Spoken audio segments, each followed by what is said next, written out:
Hi and welcome back to our final episode. On this episode, we will be discussing the question of, does it concern me?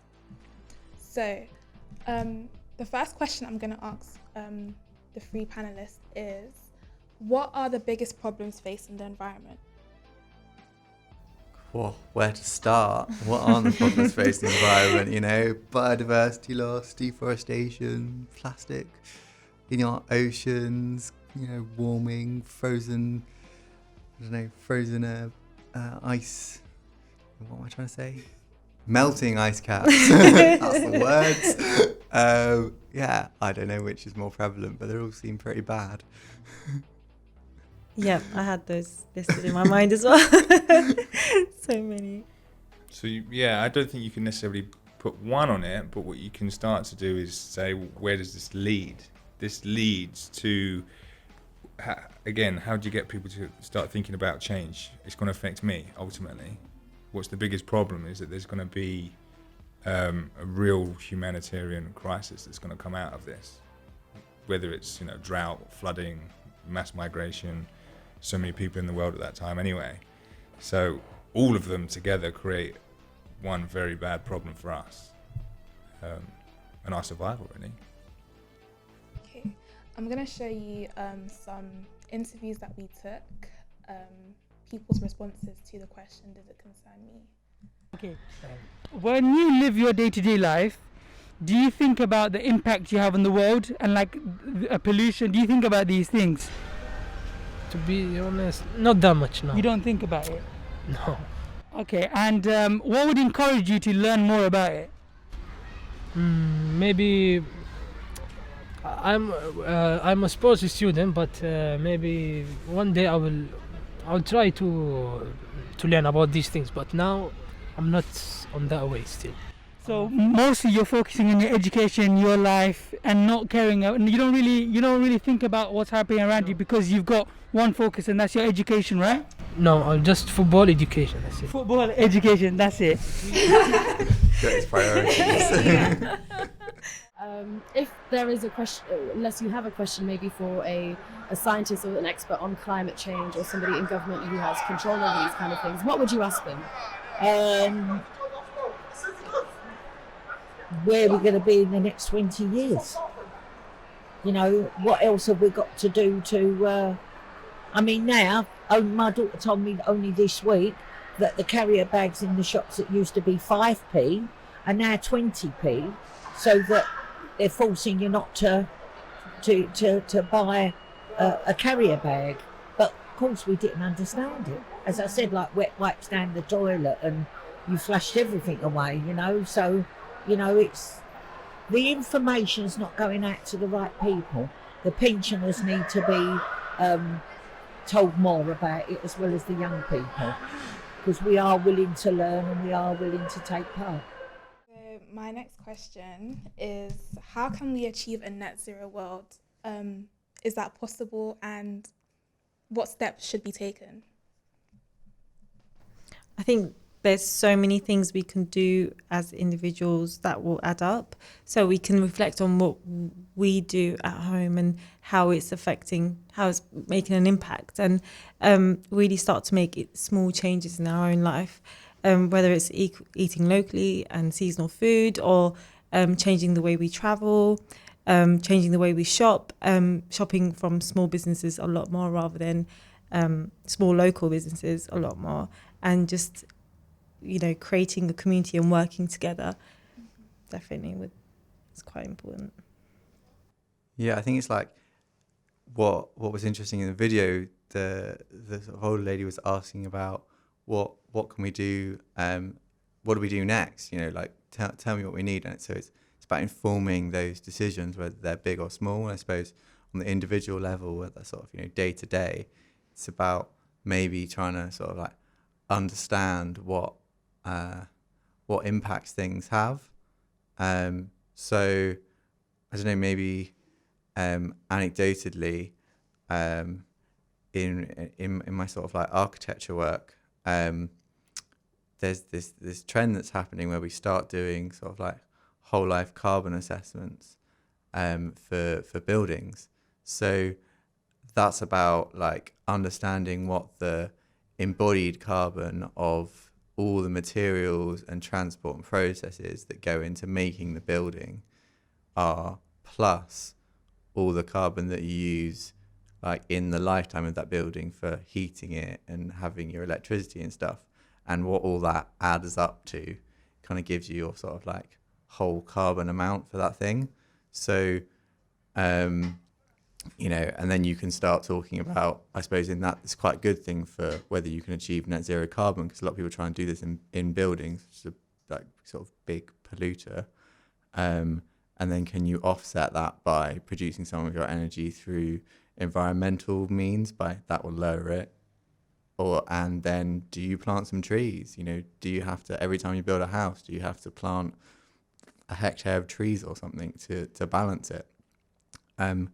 But maybe there's also a way that you can extrapolate that into your everyday life, where you go to the supermarket or the clothes store or whatever, and you have an awareness, whether it's on the label, whether it's through general education, whether it's a little bit intuitive, although some of the things aren't very intuitive, about what the effective carbon cost, that like embodied cost of products are. We live in a consumer society that's about sort of like reducing the amount of products you intake, and then also being aware of them. You know, obviously you've got to buy food and clothes to an extent, so you know you want to know that actually, okay, is it better to be buying my, you know, like, you know, general rule is that plant-based food and less animal products is better, but then asparagus out of season is usually flown in. So that's also really bad, you know, and it's that nuance that a few months later, that would be fine. So it gets quite complicated quite quickly. So how do you sort of inform those choices, allow people to make those choices, understand what the benefits and the costs are of different products and things? Yeah, I suppose you could you can have it on labels, right? You could start to really visualize how much carbon, you know, as they added salt, and you know, it wasn't even that long ago where they started to add the kind of nutritional information on food that was quite obvious. Maybe you could add the carbon thing. But yeah, I mean, this world, this society is ruled by money. So you can really make a change where you buy your stuff. You know, the actual thing that you buy is better for the environment, but also you're helping those businesses that are starting to think in that mindset as well. And even on like a higher level, like smaller actions creating big effects. Where I touched on it before. You've got a change in the stock market now through kind of platforms that are free to trade, which gives so much access for people to the markets that they never had it before. So even if you've got like a small amount of money, normally it was for large corporations or rich people and wealthy people that would put money in the stock market and make money from it. So they would affect the stock prices and ultimately dictate where the money went and which companies succeeded and failed. But now the percentage of money in the stock market, which is retail investors or people that are new to the market, is like starting to eclipse the larger corporations. So you can literally go, I like what Tesla are doing, or I like what Beyond Meat are doing. I'm going to put money in that, and then it will start to grow and succeed. And these companies will start to be the new kind of fabric of our of corporation or corporate life. And everyone should be investing if they're young as well. And you know, in the green movement is huge.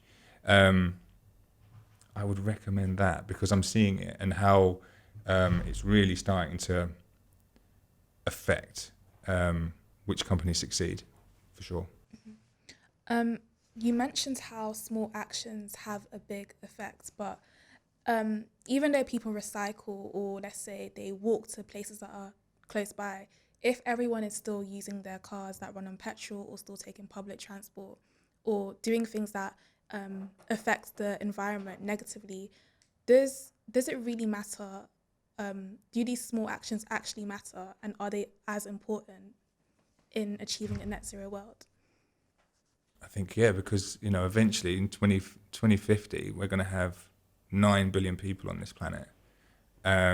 all doing small things, all with a vote. You know, they can vote green or they can vote for political parties that enact change. And it is hard. I think it's a problem with a lot of this stuff is you don't see results straight away. It's hard for human behaviour to change when they don't see the results straight away. But yeah, voting, it's a tiny act, huge effect. Yeah, and even just, you know, yeah, like you're saying, cycling or walking, okay, you make one journey, but if 9 billion people make one journey, that's 9 billion less car journeys. You know, the math is quite, you know, big numbers quite quick. Yeah. And touching on what we spoke about before, it's even just left my mind. So I'll leave it. I've forgotten. Cool. So bringing it back to like the whole idea of does it concern me? How can we change the image of being green? Like, how can we make it more mainstream and the norm? I suppose just by doing it. The more people that do stuff, the more it becomes the norm. The more we talk about it, the more we do these podcasts, the more we flout our ice cream at people. You know, you got to talk about it, discuss it, get it into sort of everyday society, and stick pictures of yourself doing your bamboo toothbrush cleaning on Instagram. It's kind of getting it out there, I suppose, and making those little moments. Yeah, and I suppose there's a responsibility on these business owners to create good businesses and create products which are as good and or better than the sort of incumbent. Like they say, new businesses need to be like 10 times better to enact change and a change in behaviour. So there's a good enough reason behind it. Ultimately, you know, we're reducing the amount of carbon in the atmosphere, so it's a huge difference. But again, I do think it's not enough. The product has to be good enough for people to want it, because people will just go for what they want in an instant, in the sort of moment of choice.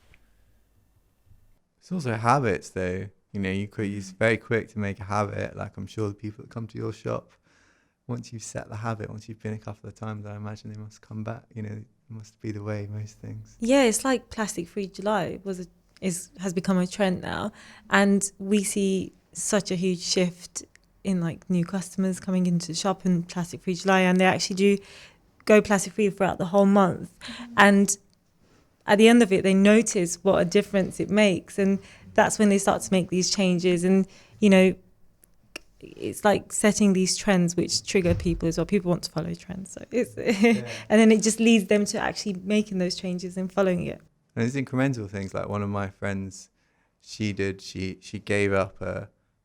a year where she gave up a new type of plastic each month. So she obviously like kept going with the previous months or whatever, but you know, it was like, you know, toilet roll 1 month, toothbrush the next month or whatever. You just sort of add on.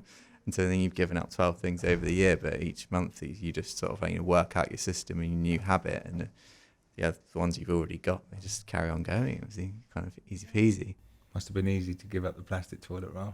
Yeah, well, there's all that stuff about the wrapping on toilet roll. You get those boxes now, don't you? You get the boxes and they've got no shrink wrap on, and they come straight from the bamboo. Yeah, I agree. And it's like, you know, you start cycling to work and you think, hold on a minute, I'm actually getting my exercise out the way. Let me cycle to see my friends. And then you just end up really enjoying it. I'm saying this because this is what happened to me. And I haven't driven a car at all for 2 years. And I'm so happy without driving a car. It just feels life is so much easier in London, actually. Talking about trends, what other trends have you seen in your line of work? So has the demographic changed? So in terms of are more younger people engaging or visiting your stores or taking up this whole idea about being green? So like you were talking about your friend implementing different ways that she can reduce the amount of plastic items that she's using. And Seda, I remember you mentioning how people would enter your store just for a simple conversation, but eventually they kept on coming back to actually engage in a net zero lifestyle. So what type of trends are you seeing, and is the demographic changing?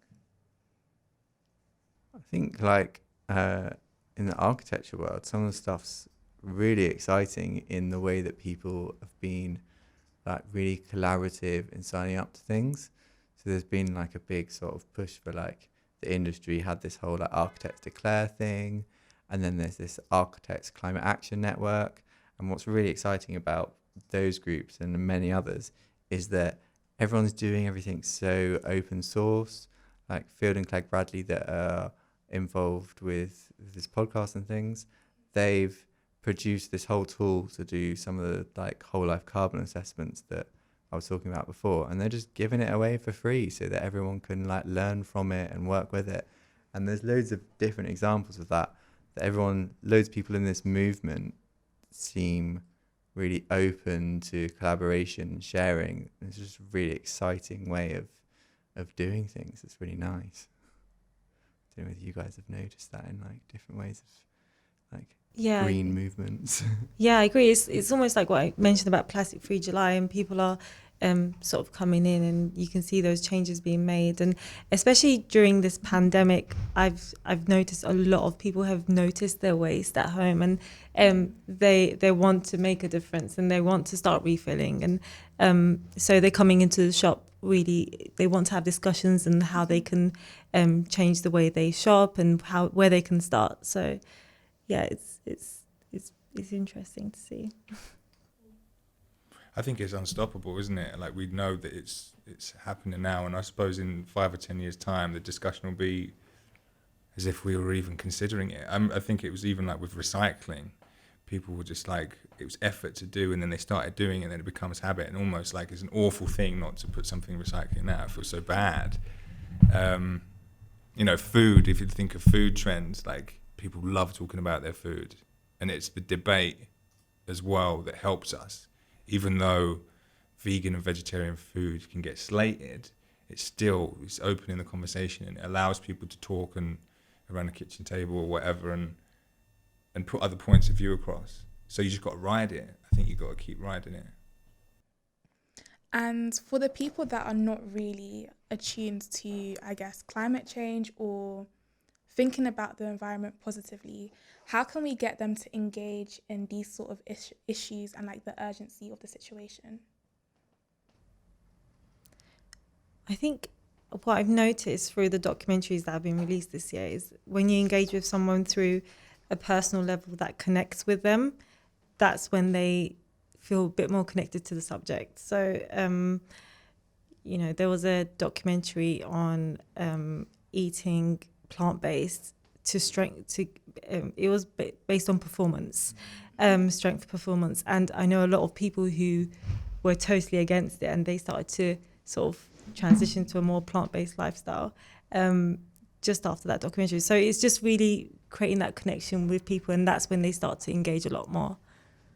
Yeah, it goes back to, how does this make my life better? How is this better for me? Exactly. And that's when with like Netflix. I mean, it's crazy the reach that Netflix can have because it's across all countries and they've got such a huge user base. Things like Seaspiracy and what was the other one? The one you were talking about, yeah. There was a Cowspiracy as well. Yeah. Shocking stuff.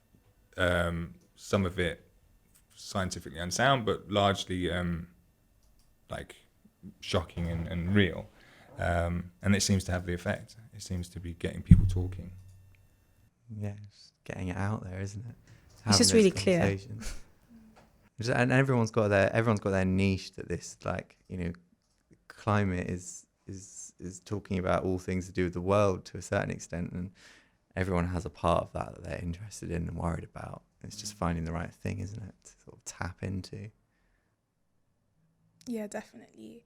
And my last question is, so in terms of like the overarching question, does it concern me? Why do you think it's important for everyone to be concerned about this issue? So like, why should we start talking about it now rather than later? Because we're already starting to see the effects. So we need to get on with changing things. If you want to be able to sort of explore the world and understand what's going on, and have foods from everywhere and not be flooded and everything else, then we need to start reacting now. You know, it's kind of... Yeah, I think, yeah, you're totally right. I mean, things like, you know, the wildfires in Australia, things like the drought, life is not going to be the same. We can't think and plan our life in the idea that we live in a period of it's quite luxurious at the moment. And it's not always going to be like this. Yeah, I know a few people who are already thinking about where to live in the future, you know, depending on climate change, because that is actually a big issue. I think Australia's going to have trouble. I think everyone's going to be getting out of there. It's on fire, which is sad to see. Like, I did some work at farming out there, and if the rains don't come in Australia, like, you don't get a lot of rain there anyway, and they need to be at a certain time because the crop hits a certain level of maturity. And if they don't come, it's people's livelihoods, and big knock-on effects. Yeah, but like you said, like, everything is connected. Yeah. And I think when people understand that, that's when they'll start to sort of appreciate a lot more and start to make those changes, because, you know, even our oceans dying will affect us.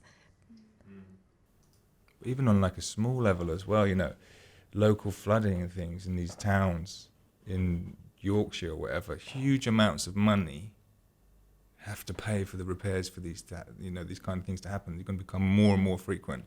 If you're going to have to pay for rebuilding all this infrastructure, eventually our economic systems are really going to start to find it difficult to cope. That affects everyone. And sort of bringing it back as well to, you know, these sort of things. I was watching, I think it was on a TED talk, and, you know, they were talking about the cost of using, I think it was coal, and they were saying, you know, well, there's the cost of you know, buying the energy that you get from it, but then there's also the associated costs of the effect it has on people's health, and how much you estimate that amount of coal. You know, she was arguing that it was, you know, £10 worth of energy, but £8 worth of sort of medical kind of bills, almost equating to that from the difficulty you have that. And if you start to realise the sort of relations between the different things you've got going on, and what that's costing you, and whether it's costing you because you're literally the guy that's got ill because of all the pollution in the city that you live in, or whether it's costing you because you're a taxpayer and you're paying for someone that's got ill because they've got asthma and they live in a overly polluted city. It's happening both ways, and it's making people make those connections, isn't it? And education around it as well. I just don't think people know. The more that we talk about it, the more people become more and more educated. But the figures of deaths due to pollution in the UK are just like unbelievable. I read them the other day, and I was like, I knew they were high. I was like, well, this is mental. And I just don't think people know. Yeah. Like the older lady that was just like, we want to know the information, and if we don't know the information, we're still going to be putting wet wipes down the toilet, because you can't blame them for it, because they don't know it's a bad thing. You didn't know cigarettes were bad back in the day. Give people access to the information. I do think like good quality media has some sort of gravitas through Netflix and the TV, and it reaches such a wide audience. Yeah.